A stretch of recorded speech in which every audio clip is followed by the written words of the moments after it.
그런 경험이 있었습니다. 사다리 위에 올라갔는데요. A자형 사다리 있죠. 그런데 우리 교회에서 가지고 있는 그 사다리가 예전에 작업할 때 사용했던 사다리라 길어요. 이렇게 쭉쭉 뽑으면 상당히 높이 올라갑니다. 어디까지 올라가냐면은 3.5m 천정에 손이 닿을 수가 있어요. 3.5m면은 거의 2층 높이가 돼요. 3.5m에 손이 닿을 수 있는데, 물론 저는 키가 작으니까 손이 잘 안 닿아. 키 큰 사람은 넉넉히 닿겠지만, 그런데 그걸 올라갈 일이 있었어요.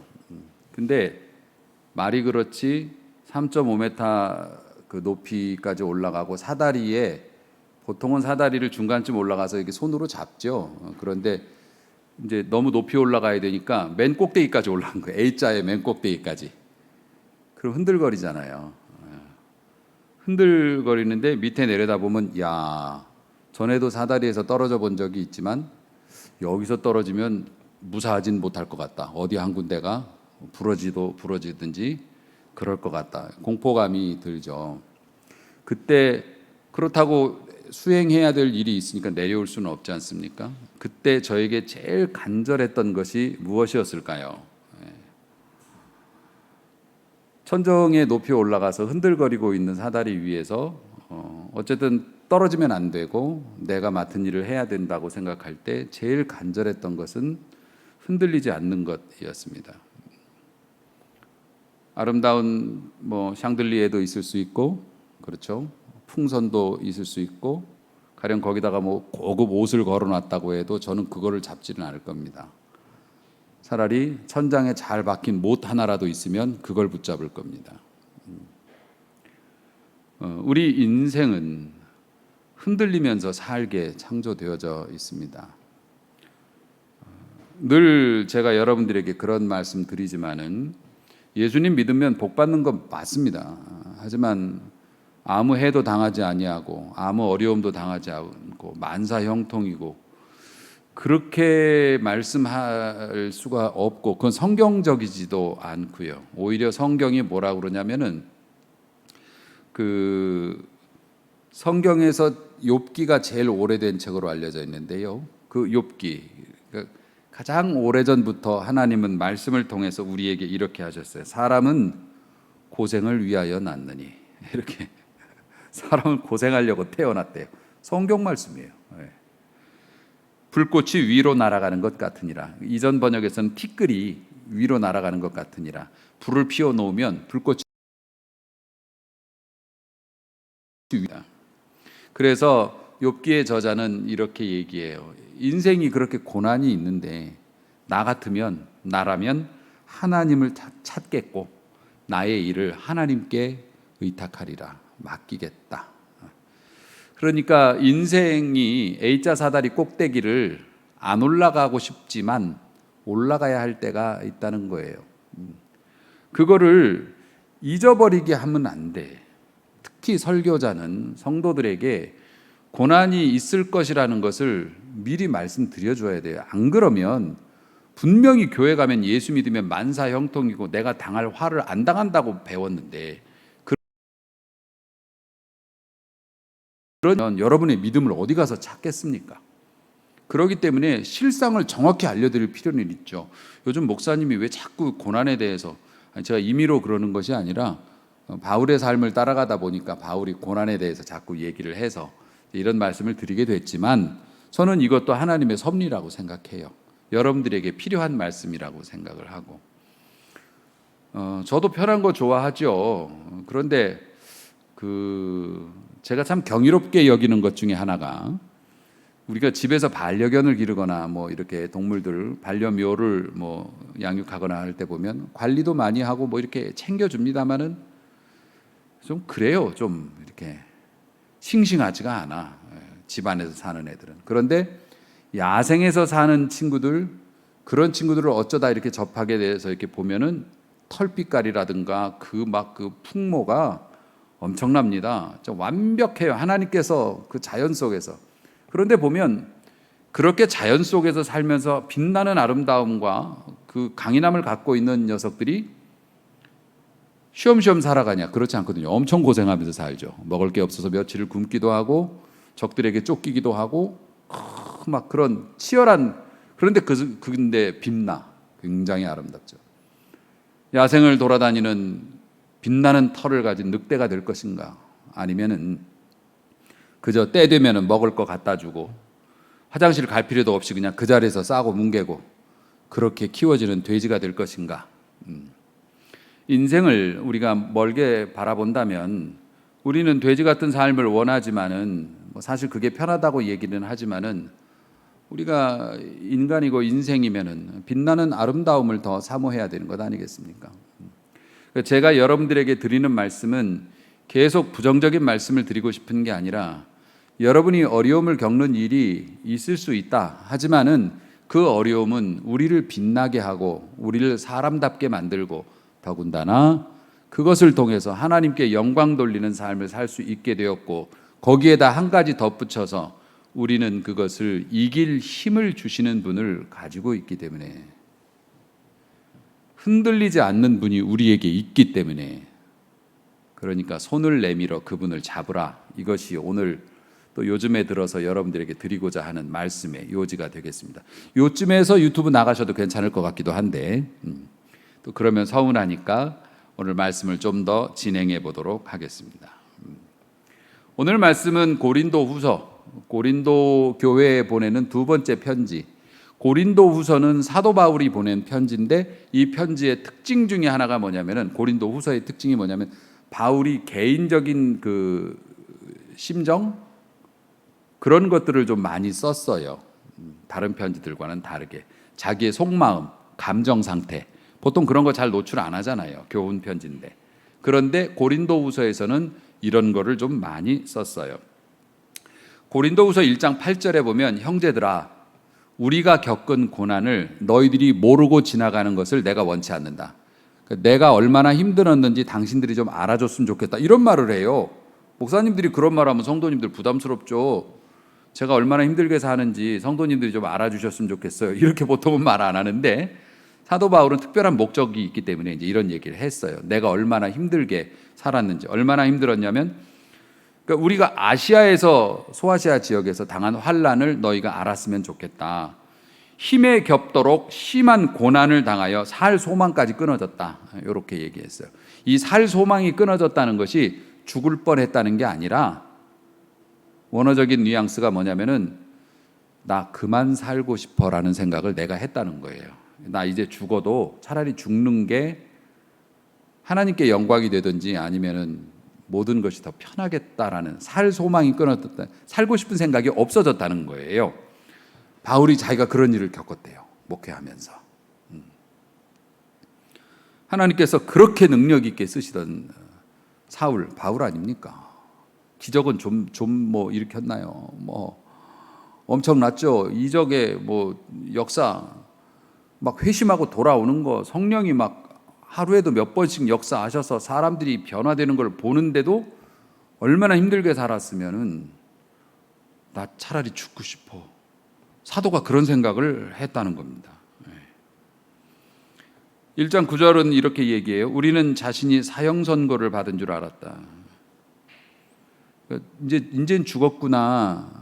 이제 진짜 누가 와도 이 상황에서 빠져나갈 소망이 없구나라는 생각을 갖게 될 그런 상황까지 갔었다는 겁니다. 우리도 그런 때가 있죠. 그런데 바울은 또 이렇게 얘기해요. 이는 왜 내가 그런 일을 당했냐면 우리로 자기를 의지하지 말고 오직 죽은 자를 다시 살리시는 하나님만 의지하게 하려 하심이라. 아멘. 그러니까 바울이 그런 얘기를 하는 거예요. 내가 정말 이거 죽겠구나. 오늘 살 수 없겠구나. 오늘 망했구나. 방법이 없겠구나. 거기까지 A자 사다리 꼭대기까지 하나님이 올리셨어. 그 이유가 뭔가? 세상의 화려한 것들, 흔들리지만 좋은 것들 그런 거 의지하지 말고 흔들리지 않는 분을 잡게 하시려고 나를 거기까지 올리셨다. 이렇게 말씀하셨어요. 그 바울의 고백은 우리들에게도 그대로 적용될 수 있겠죠.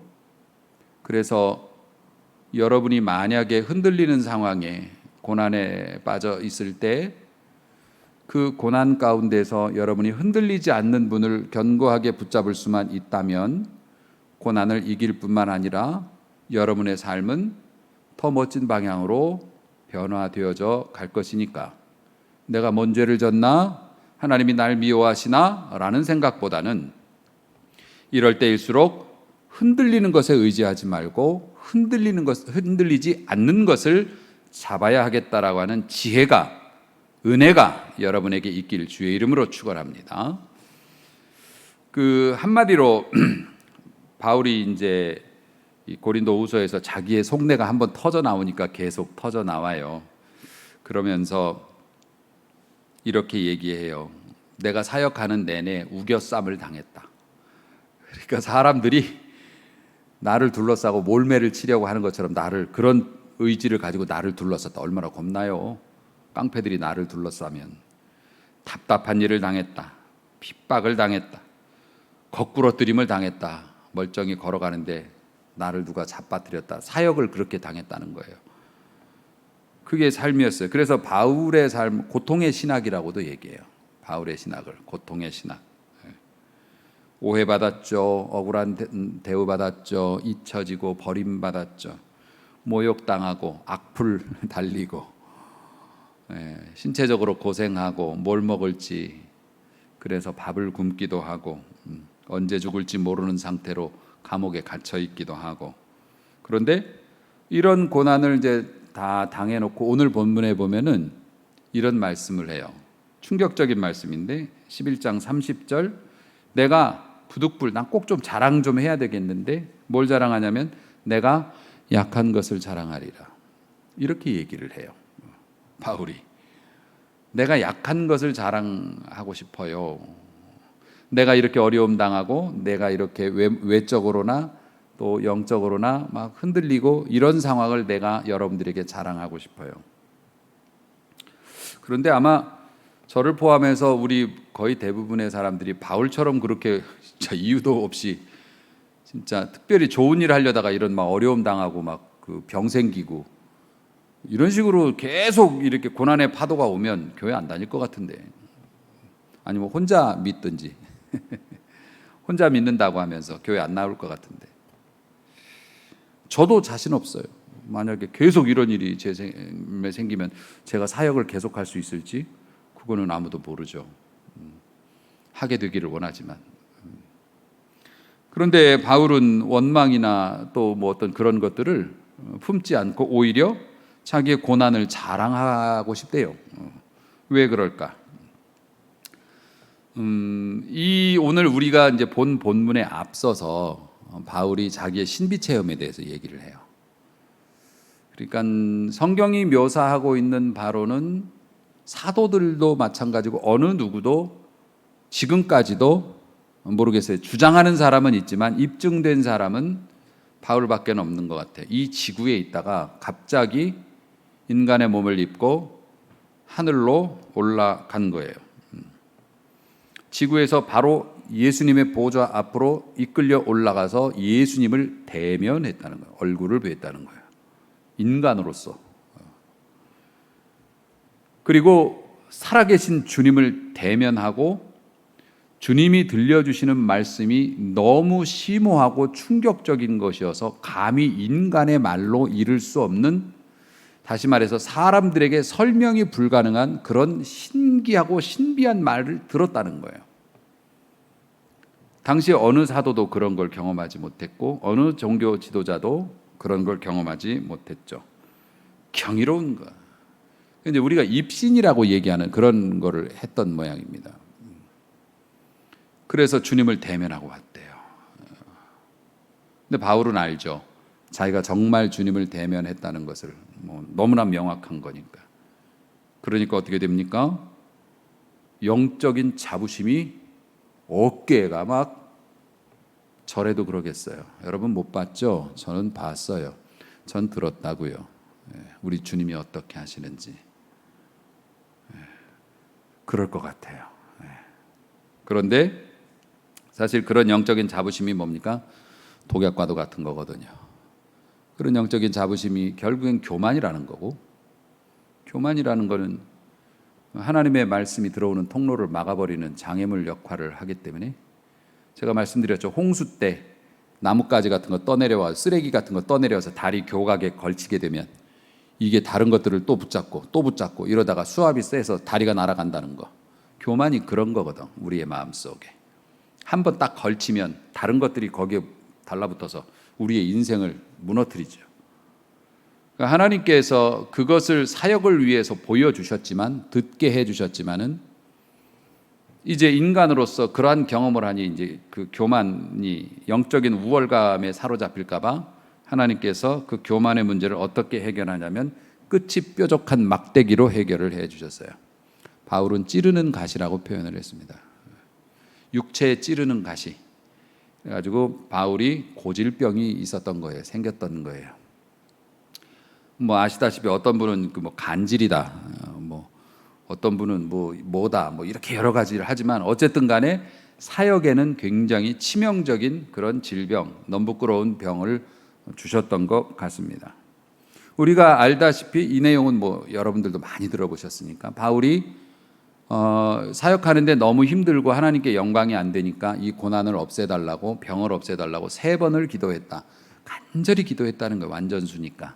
그런데 하나님의 대답은 너무나 깔끔하고 명료했죠. No, 안 돼. 이렇게 말씀하셨어요. 그 바울의 예를 들어서 미리 이제 여러분에게 말씀드리는데, 만약에 여러분이 어떤 절박한 필요, 그 정당한 기도죠.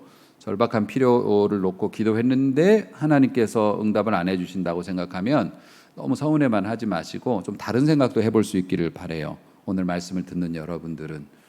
바울 같은 경우에도 정당한 기도였어요. 사역하는데 필요했죠. 목사님이 설교하다가 거품 물고 쓰러지면 좋겠어요? 그가 전하는 복음이 무슨 능력이 있겠어요? 네 병이나 고쳐라 이놈아. 그리고 사람들 다 도망갈 거 아니에요. 얼마나 안타깝겠어요. 아니 무슨 매부리코를 고쳐달라고 그랬어요? 안짱다리를 펴달라고 그랬어요?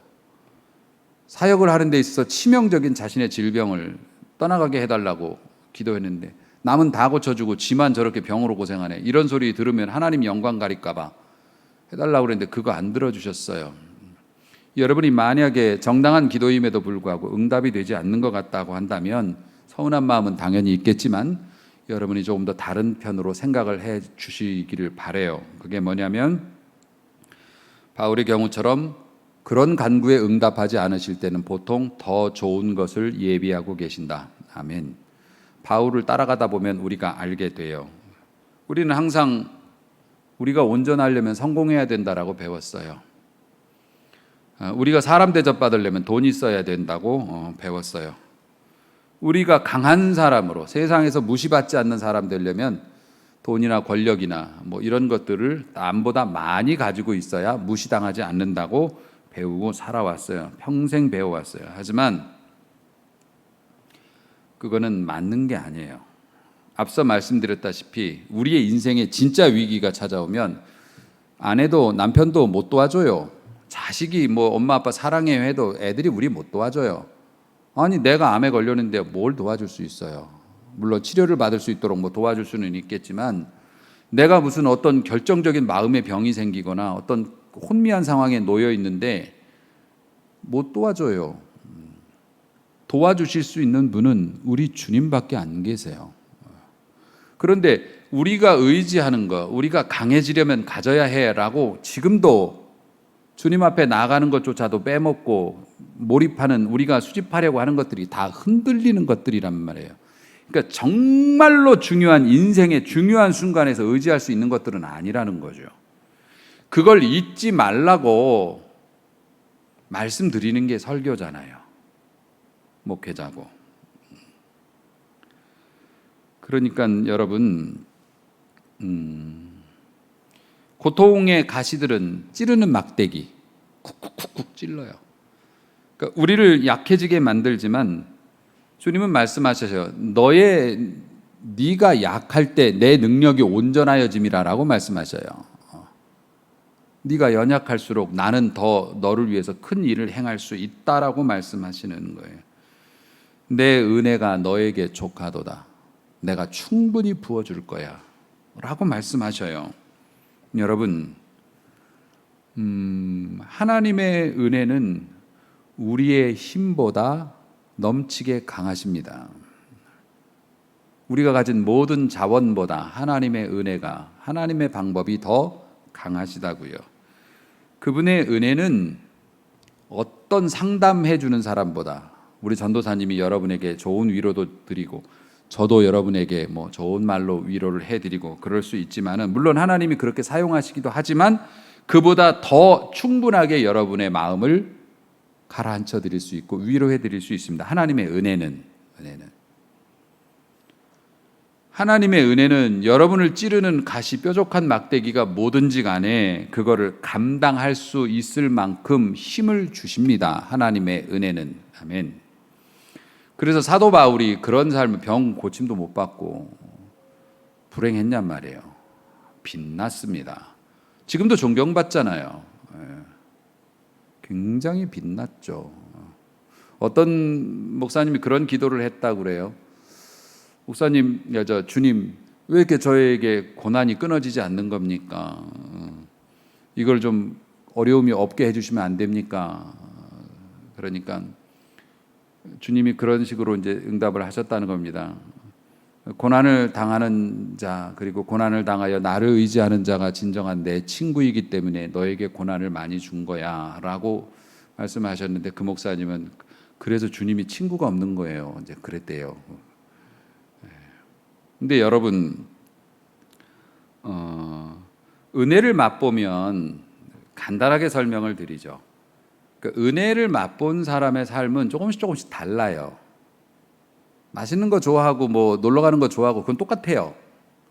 근데 어떤 문제로 싸움이 일어났다, 뭐 다툼이 일어났다.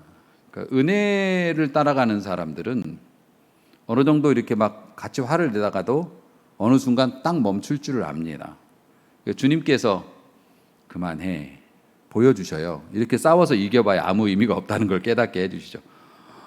세상에 그 길거리에서 자동차 뭐 신경전 벌이면서 막 사람 치고 패고 하는 거 보십시오. 그게 사실 그럴 일이 아니잖아요. 우리 인간이 그렇단 말입니다. 인간이 뭔가에 이렇게 분노와 노여움에 이렇게 딱 사로잡히게 되면은 우리를 진짜 아주 망측한 대로 끌고 가는데도 사람들이 그걸 막 씩씩거리고 따라가가지고 끝까지 가봅니다. 그게 이기는 게 아닌데, 그러니까 은혜의 사람들은 추구하지만 추구하다가도 어느 순간이 되면 주님께서 그만하자, 이쁘지 않아. 그러면 그래, 내가 손해보고 말아야지. 건강해요, 행복해, 보약 드시는 것보다 그게 나. 주님이 주시는 위로, 주님이 주시는 은혜. 내가 이렇게 힘든 거는 쟤 때문이야. 쟤 때문에 내가 이렇게 힘들게 사는 거야. 비난을 퍼부을 대상을 찾는 일을 그만둬요. 이 사람 때문에 내가 이렇게 힘든 거야. 이런 마음 갖고 살지 않게 해주셔요. 은혜로 살아가는 사람들은. 여러분, 어쨌든 그래서 여러분이 주님의 은혜 아래 있기를 사모해야 되는데, 우리가 워낙 혼탁한 세상에 살다 보니까 그 은혜 받기가 너무 힘든 세상이죠. 가리는 것들이 너무 많아서. 그래서 바울은 큰 사역을 감당할 사람이라 큰 것도 보여주시고, 또 교만할까 봐 사역 온전히 감당하라고 어려움도 주시고 이제 그랬다. 그 바울이 주님의 뜻을 잘 이해를 했나 봐요. 그래서 그 이해한 대로 살았고, 9절 말씀, 주님이 내게 말씀하셨어요. 내 은혜가 너에게 족하도다, 부족하지 않아 라고 말씀하셨어요. 그러면서 주님이 말씀하셨어요. 내 능력이, 그러니까 주님께서 말씀하신 거예요. 나의 능력이 네가 약할 때 온전하게 나타날 수 있기 때문이다. 그러므로 그거를 듣고 딱 깨달았어요. 그렇구나. 내가 옛날에 내 능력으로, 내 힘으로 그렇게 열심히 바득바득 우기면서 그냥 남보다 열심히 해서 그렇게 살았을 때 영 개운하지 않고 자책에 시달리고 사람들한테는 감정 표현도 못했어. 약해 보일까 봐. 옛날엔 그랬죠. 뭐.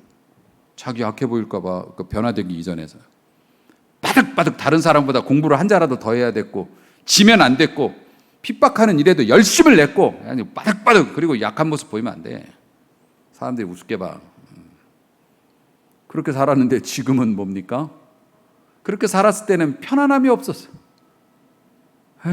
잠도 제대로 못 자고 인생이 이게 뭔가 이랬는데 지금은 어떻게 되냐면은 딱 깨달았어요. 내가 예전보다 속된 표현 한번 하겠습니다. 거지 같은 삶을 살고 있지만은 그런데 그럼에도 불구하고 내 삶에서 내 마음에서 솟아나오는 행복과 감사와 만족은 내가 오늘마저 죽을지 내일마저 죽을지 모르는 상황 속에서 터져나오는 찬송은 이건 뭔가 다른 인생이야. 그걸 딱 깨닫고 나서 주님이 그 응답을 거절하시면서 내 능력이 네가 약할 때 더 온전하여질 것이기 때문에 내가 네가 약한 것에서 벗어나지 않게 하려고 해. 이 말씀 들으면서 서운함보다는 깨달음이 왔어요. 그래서 나의 여러 가지 크게 기뻐함으로 나의 여러 가지 약한 것에 대해서 자랑하리니 이유가 뭐냐면 그리스도의 능력이 내게 머물게 함이라. 12장 10절도 이렇게 말합니다. 그러므로 내가 그리스도를 위하여 약한 것들과 능욕과 궁핍과 박해와 곤고를 기뻐한다. 이유는 뭐냐면 내가 약한 그때의 강함이라. 아멘. 그러니까 여러분이 고난 속에 있을 때 주님이 더 가까이 오신다는 건 정말 정설이에요. 맞는 얘기입니다. 여러분이 열렬한 기도를 할 때도 가까이 오시지만 여러분이 힘들면 꼭 주님은 불쌍하니까 여러분에게 다가오셔서 들여다보십니다. 그때가 주님을 붙잡기 가장 좋을 때이죠. 우리 그리스도인들에게 공통된 분위기가 있어요.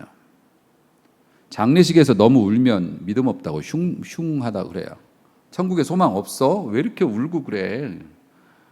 응? 어머니 아버지 천국 가신 거잖아. 뭐 천국에서 잘 지내실 거잖아. 울지 마. 믿음 없게 왜 그래?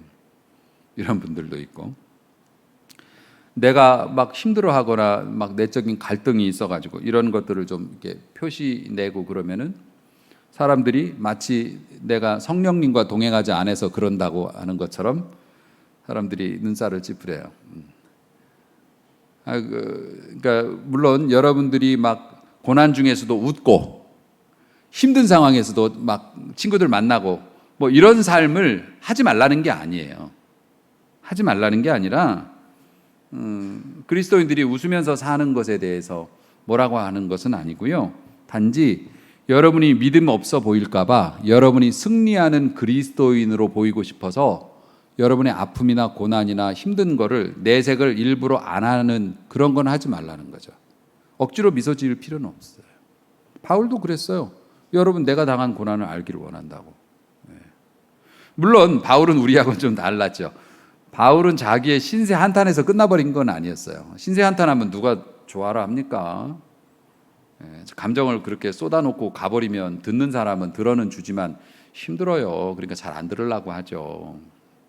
그러니까 신세 한탄에서 바울은 끝난 게 아니라 영적인 어떤 그런 것들을 우리에게 나눠줬습니다마는 그리스도인들이 우울해 보이거나 뭐 힘들어 보이거나 힘든 내색하거나 아니요.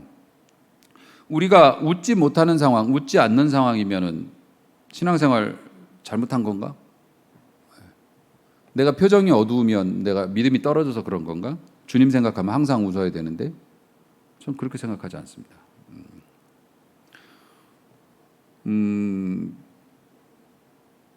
어떤 위대한 설교에서도 어쩌면 여러분이 막 힘들어가지고서 교회에서도 표신하게 여러분들이 막 그렇게 행동하고 막 평소에 하던 봉사도 못하고 헌금도 못하고 막 등 돌리고 있고 어쩌면 여러분들의 그런 모습들이 그런 상황 속에서 다른 사람들은 걱정하죠. 하지만 여러분 어떤 위대한 설교자에게 들었던 은혜보다 더 큰 은혜를 발견할 수도 있다고 저는 생각해요.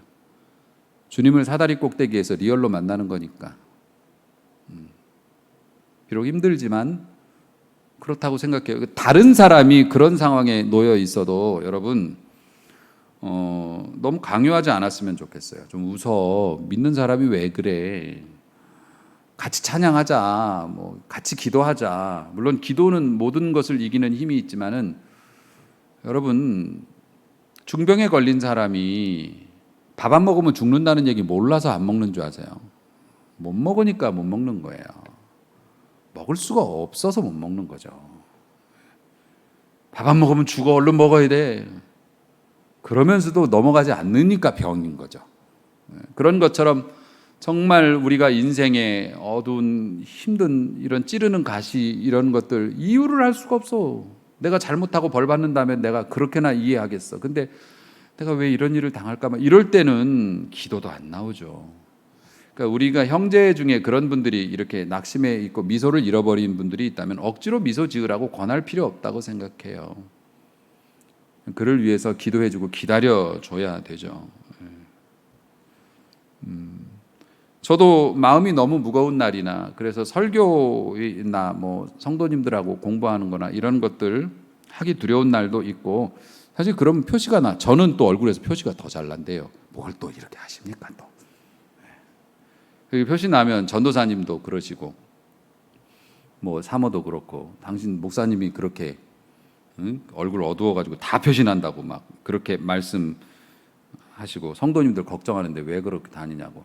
아니 내가 여러분들 뭐 걱정 제가 뭐 여러분들 걱정 안 시키려고 목회합니까? 네. 제가 여러분들을 이렇게 위로해드리고 여러분들에게 기쁨을 드리고 또 여러분들이 막 상심해 있을 때 가서 이렇게 막 위로해드리고 또 아프면 기도해드리고 그런 역할 분명히 있지만 제 주 의무는 진리를 전달하는 것이에요. 제 주 의무는 등대에 불을 켜듯이 진리를 전달하는 일이라고 생각해요. 그러니까 여러분들 목사님이 좀 그렇게 하더라도 바른 말씀의 레일 위로 지나가는 목사님이 되게 하소서라고 여러분이 기도해 주시는 게 좋아요. 우리 목사님 짜증내지 않게 하소서 그런 거는 별 필요가 없고, 여러분 그게요, 제가 여러분을 신방을 가거나 여러분들에게 뭐 이렇게 개인적인 면담을 하거나 뭐 이렇게 여러분들을 그렇게 위로하는 것도 뭐 필요하고 큰 힘이 되고, 어떤 목사님은 뭐 24시간 내내 성도님들만 바라보면서 전화 돌리고 카톡 보내고 뭐 이렇게 하신다는데 저는 그걸 잘 못해서 여러분들이 좀 서운하신 분도 있을 수 있겠지만은, 수많은 목회 사역 가운데 제 경험상으로 봐도 수많은 우리 성도님들, 이제 다른 교회는 뭐 모르겠고 우리 성도님들이 진짜 어려운 상황을 겪고 지나가시는 걸 저도 같이 보면서 왔잖아요. 그럼 제가 위로를 해드리기도 하고 권면도 해드리고 뭐 그런 것도 많이 해봤지만은, 정말 힘든 일을 겪고 계시는 성도님들 보면 알면서 내색도 못할 때도 많았어요. 뭐라고 말로 위로가 안 되는 거예요. 뭐라고 위로를 하겠어요, 인간의 위로가.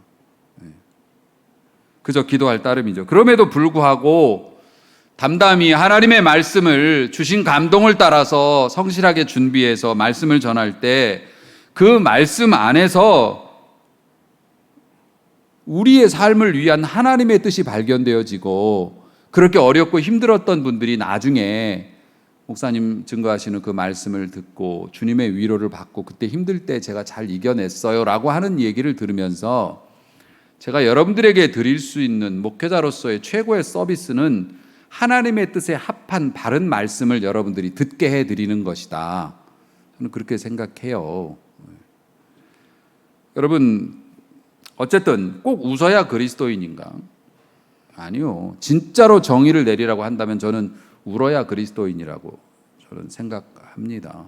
그러니까 여러분, 우리가 뭐 그리스도인이면서 낙심한 척, 막 힘들고 피곤한 거 내색을 안 하려고 막 이러는 이유가 뭐냐면은, 그것도 사실 약해 보이지 않으려고 하는 거잖아요. 나 믿음 없는 사람처럼 보이지 않으려고. 그러실 필요 없어요. 물론 계속 속된 말로 막 징징거리고 이 사람 저 사람한테 가서 하소연하고, 물론 그런 것들이 뭐 그렇게 덕스러운 것은 아니지만은, 여러분 어려우면 그냥 울고 싶으면 울고 힘들면 힘들다고 얘기해요. 물론 주님께 얘기하는 게 제일 효과적이긴 합니다만. 네. 오늘 아침에 저는 좀 일찍 와서 이렇게 교회 일에 대해서, 전도사님도 이제 만날 기회가 거의 없으시니까 좀 이렇게 보고받고 이러고 있는데, 갑자기 계단에서 아가씨 둘이서 숨을 몰아쉬면서 들어오길래 깜짝 놀랐어요. 아니 왜 계단으로 오시나 했더니 엘리베이터가 고장났어. 지금 고쳐졌나 모르겠어요. 엘리베이터가 점검 중 들어와가지고서 그 코로나 방역 점검하러 온 공무원들이 걸어 올라온 거예요. 그래서 아이고야. 그런데 이게 빨리 고쳐지는 게 아니기 때문에 조금 지나니까 이제 우리 필수 인력 이렇게 해갖고 한 10여 분들 지금 여기 계신데 이제 올라오시는데 뭐 지금 오인범 장로님은 거의 뭐 3층천에 다녀오셨어 막 이러시고 우리 김중희 장로님도 막 이러시면서 너무 뵙기가 너무 죄송해요. 옛날에 제가 처음 개척했을 때가 그 4층이었고 엘리베이터 없는 4층, 그 5층 같은 4층. 그때 이렇게 안내를 해서 사람들이 막 다 이래가지고 막 걸러 오시던 그런 생각이 나더라고요. 나이는 속일 수가 없더라. 그러니까 옛날에는 힘든 일을 해도 건강과 나이로 버텼는데 이제 나이 먹으면 그게 안 돼. 그런데 그게 안 되는데 나 약하게 보이지 말아야지 그러면서 숨 참고 계셔 보세요. 혈압 올라가 돌아가십니다. 우리 그리스도인들이 우리의 약함에 대해서 뭐 그렇게 너무 공개적으로 자랑할 건 아니지만은 너무 감추고 그럴 필요 없다고 생각해요. 뭐 기왕이면 주님께 토해 놓으면 제일 좋기는 하겠습니다만은 사랑하는 성도 여러분, 앞서 말씀드렸다시피 인생에 있어서 고난은 피할 수가 없는 일이고 특별히 하나님의 섭리 가운데 살아가는 사람들은 그 고난이 하나님의 의도 가운데서 우리를 빚으시는 방식으로 오시기도 하기 때문에 그런 고난 자체를 없앨 수는 없다는 것을 먼저 인정하고 그러나 우리가 고난이 올 때마다 어떻게 하나님께서 이렇게 불공정하고 하나님께서 불의하신 거 아닌가 이거 공평하지 않지 않은가 이런 원망이 우리 안에 없기를 원해요. 여러분 어려울수록 여러분들이 마음을 쏟아놓고 마음을 성경에서도 쏟아놓으라는 것이 따라 놓는 거하고 쏟아놓는 건 달라요. 쏟는 거는 왈칵 쏟는 거예요. 토하라는 것도 마찬가지예요. 토할 때는 요만큼만 토해야지가 안 되잖아요. 한 번 토하면 어떻게 돼요? 있는 거 다 나와야 돼요. 그러니까 하나님 앞에 니들이 찔끔찔끔 그러지 말고 양다리 걸치지 말고 쏟으라, 토하라. 아예 화끈하게 주님을 의지하라. 성경이 그렇게 권유하시잖아요.